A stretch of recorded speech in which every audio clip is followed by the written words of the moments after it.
नमस्कार. चंद्र राशीप्रमाणे नोव्हेंबर 2025 या महिन्यासाठी धनु राशींच्या व्यक्तींना मी आता मार्गदर्शन करणार आहे. धनु राशींच्या व्यक्तींना नोव्हेंबर महिन्याचा पहिला पंधरवडा आहे तो अनुकूल आहे असं म्हणता येईल. त्या मानाने दुसरा पंधरवडा जो आहे तो तितकासा अनुकूल नाही असं म्हणता येईल. तर अनुकूल आणि प्रतिकूल असे दोन भाग असताना आपण अनुकूल ग्रहमान असताना जास्तीत जास्त चांगली कामं करून घ्यावी. कारण प्रतिकूल जेव्हा ग्रहमान असतं तेव्हा आपल्या प्रयत्नांना मिळणारं यश हे कमी असतं. मग आपले चिडचिड होते, आपल्याला थोडीशी नाराजी प्रगट होते. तर हे आपल्याला अगोदर माहिती असेल तर आपण आळस न ठेवता जेव्हा अनुकूल ग्रहमान आहे पहिल्या पंधरवड्यात तेव्हा जास्तीत जास्त आपली कामं जी आहेत ते करून घ्या. प्रतिकूल कालावधी असताना आपण उगाचच मेहनत करण्यापेक्षा त्यावेळेला आपलं हंतरून पाहून पाय पसरावेत अशा पद्धतीने आपली कामं करायची. हे जर सूत्र तुम्ही अंमलात आणलं तर कुठल्याही वाईट प्रसंगातून तुम्ही सहज बाहेर पडू शकता. म्हणून हे सूत्र अंमलात आणा. पहिल्या पंधरवड्यामध्ये ज्या काही चांगल्या गोष्टी तुम्हाला करायच्या आहेत, ज्या ठरवलेल्या आहेत त्या मागे लागून पूर्ण करून घ्या. उत्तरार्धामध्ये त्यामध्ये अडचणी येतील, विलंब होईल, काही ना काही कारणाने त्याच्यामध्ये इतर हितसंबंध आपले जे आहेत ते बिघडतील, शत्रू त्रास देतील, इतक्या गोष्टी या महिन्यामध्ये होऊ शकतात. म्हणून आपण स्वतः धनुराशींच्या व्यक्तींनी पहिल्या पंधरवड्यामध्ये अनुकूल ग्रहमान असताना सगळी कामं जी आहेत ते करून घ्या. उत्तरार्धामध्ये स्वतःला त्या व्यक्तींना धनुराशींच्या व्यक्तींना कानासंबंधी त्रास होणे किंवा कानात उष्णता वाढणे, कानामुळे घशामध्ये त्रास होणे, अशा ENT जे असे कनेक्शन जे आहे जे ज्याचे स्पेशालिस्ट असतात त्यामुळे थोडासा त्रास होणे असं दिसून येत आहे. त्यामुळे लहान मुलं असतील किंवा अगदी तरुण मोठी माणसं असतील त्यांनीसुद्धा अशी जर काही शंका आली तर ENT स्पेशालिस्टकडे जाऊन आपली प्रकृती दाखवून घ्यावी की जेणेकरून पुढे जाऊन काही गंभीर समस्या निर्माण होणार नाही. धनुराशींच्या व्यक्तींना मी असं सांगू इच्छितो की या महिन्यामध्ये आपण करत असलेला उद्योग किंवा आपण करत असलेली नोकरी किंवा धंदा, आपला व्यवसाय जे काही आहे त्याच्यामध्ये खूप मोठी रक्कम गुंतवू नका. कारण योग्य वेळी गुंतवणूक झाली नाही तर त्यापासून आपल्याला योग्य वेळात रिटर्न मिळत नाही. अशा एकमेकांवर त्या गोष्टी अवलंबून असतात.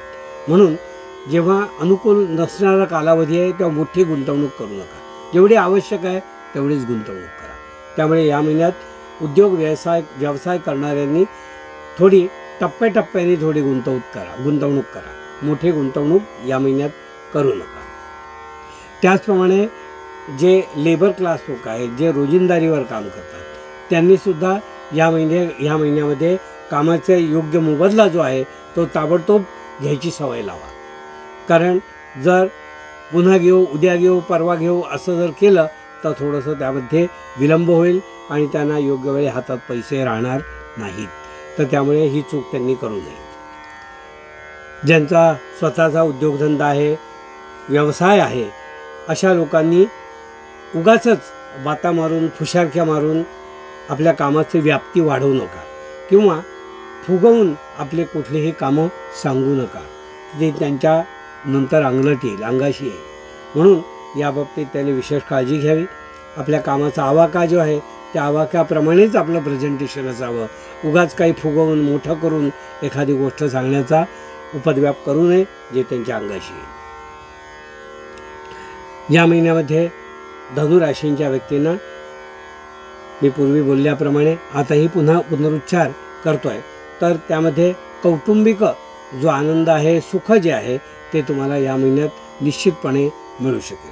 म्हणजे गेट टुगेदर करणे, कुटुंबासहित कुठे प्लॅन करणे, बाहेर जायचा प्लॅन करणे, टूर प्लॅन करणे किंवा स्वतःसुद्धा सुट्टीच्या दिवशी लहान मुलांना घेऊन कुठे 1 दिवसाच्या 2 दिवसाच्या टूरवर जाणे, असा आनंद जर तुम्हाला मिळवायचा आहे तर तो या महिन्यात अवश्य तुम्ही करून घ्या. कारण मुलांना आणि स्वतःला त्यामुळे आनंद प्राप्त होईल असं निश्चित या महिन्यात दिसून येतं. धनुराशीच्या व्यक्तींना मी असं सांगू इच्छितो की कुटुंबात आपल्या सहवासात ज्या काही चांगल्या घटना घडत असतात त्याची जाणीव आपण आपल्या कुटुंबियांना करून घ्या की ही गोष्ट चांगली झालेली आहे आपल्यासाठी आणि त्याचा आपण योग्य प्रोपगंडा जर केला तर आपल्या कुटुंबाचा नावलौकिक वाढेल आणि तो नावलौकिक वाढला की तो सगळ्यांना एक आनंद देऊन जातो। असा काहीसा प्रसंग या महिन्यात असे प्रसंग येतील त्याचा आपण एक आनंद लुटा असं मी या ठिकाणी सांगेन। विद्यार्थी दशेत जी मुलं आहेत त्यांनी फाजील आत्मविश्वास या महिन्यात ठेवू नये, कारण बऱ्याच वेळा पूर्वीचा इतिहास आपण जाणला की एवढे मला चांगले मार्क मिळाले, तेवढं चांगलं आहे, एवढे छान मी केलं आहे, परफॉर्म केलं आहे वगैरे वगैरे, तर त्या नादामध्ये किंवा त्या ट्रॉमामध्ये राहून तुम्ही आत्ता तुमच्या हातून जे काही घडत नाही आहे त्याच्यावर पांघरून घालताय। पूर्वी चांगलं झालं आहे पण आताही तुम्हाला चांगलं परफॉर्म करायचं आहे म्हणून अजिबात आळस न बाळगता तुम्ही त्याच्यावर काम करा। एखाद्या गोष्टीवर म्हणजे परीक्षेवर अभ्यासाच्या दिवशी किंवा त्या अगोदर थोडे प्रयत्न करा आणि चांगले मार्क किंवा त्याचा जो काही एक रिझल्ट आपल्याला यायला हवा तो कसा चांगला येईल यासाठी प्रयत्न करा, कारण उत्तरार्धामध्ये बऱ्याचशा गोष्टी आपल्याला प्रतिकूल घडणार आहेत याची जाणीव ठेवा। धनुराशीच्या व्यक्तींना मी असं सांगू इच्छितो आपल्या कुटुंबामध्ये पाहुणे येण्याची शक्यता दिसून येते। आपले नातेवाईक किंवा मित्र, जवळचे मित्र, ओळखीचे असे जे काही आहेत ते पाहुणे म्हणून या महिन्यात तुमच्याकडे भेटीला येतील किंवा तुम्हालाही आपल्या कुटुंबासहित कुठे पाहुणं जाण्याचा योग येतोय की ज्यामुळे आनंद तुमचा द्विगुणित होईल। काही कार्यानिमित्ताने असेल, काही प्रसंगानिमित्ताने असेल, पण तुम्हाला तिथे जाण्याचा योग येतोय पाहुणे म्हणून किंवा तुमच्याकडे पाहुणे येणार आहेत तर तो आनंद द्विगुणित होईल आणि तो आनंद जो आहे तो तुम्हाला निश्चित हितावह ठरेल असं या ठिकाणी मी सांगू इच्छितो।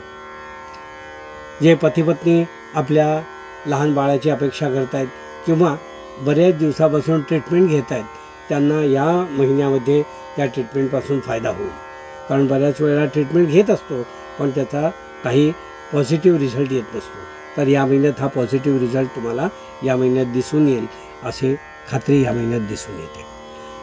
धनुराशीच्या व्यक्तींना मी असं सांगू इच्छितो आपलं उत्पन्न जे आहे त्या उत्पन्नापासून तुम्ही समाधानी आहात, खुश आहात, पण त्याचं योग्य विनियोग कसा करावा हे एखाद्याच्या सल्ल्यानुसार तुम्ही करा। सल्ल्याशिवाय ही गोष्ट करू नका जेणेकरून तुम्हाला पश्चात्ताप करायची पाळी येणार नाही। कोर्टाची कामं या महिन्यात तुमच्या बाजूने किंवा तुम्हाला अनुकूल अशी घडतील, त्यामुळे तोही आनंद तुम्हाला या महिन्यात मिळवता येईल। हे होतं धनुराशीच्या व्यक्तींना मार्गदर्शन।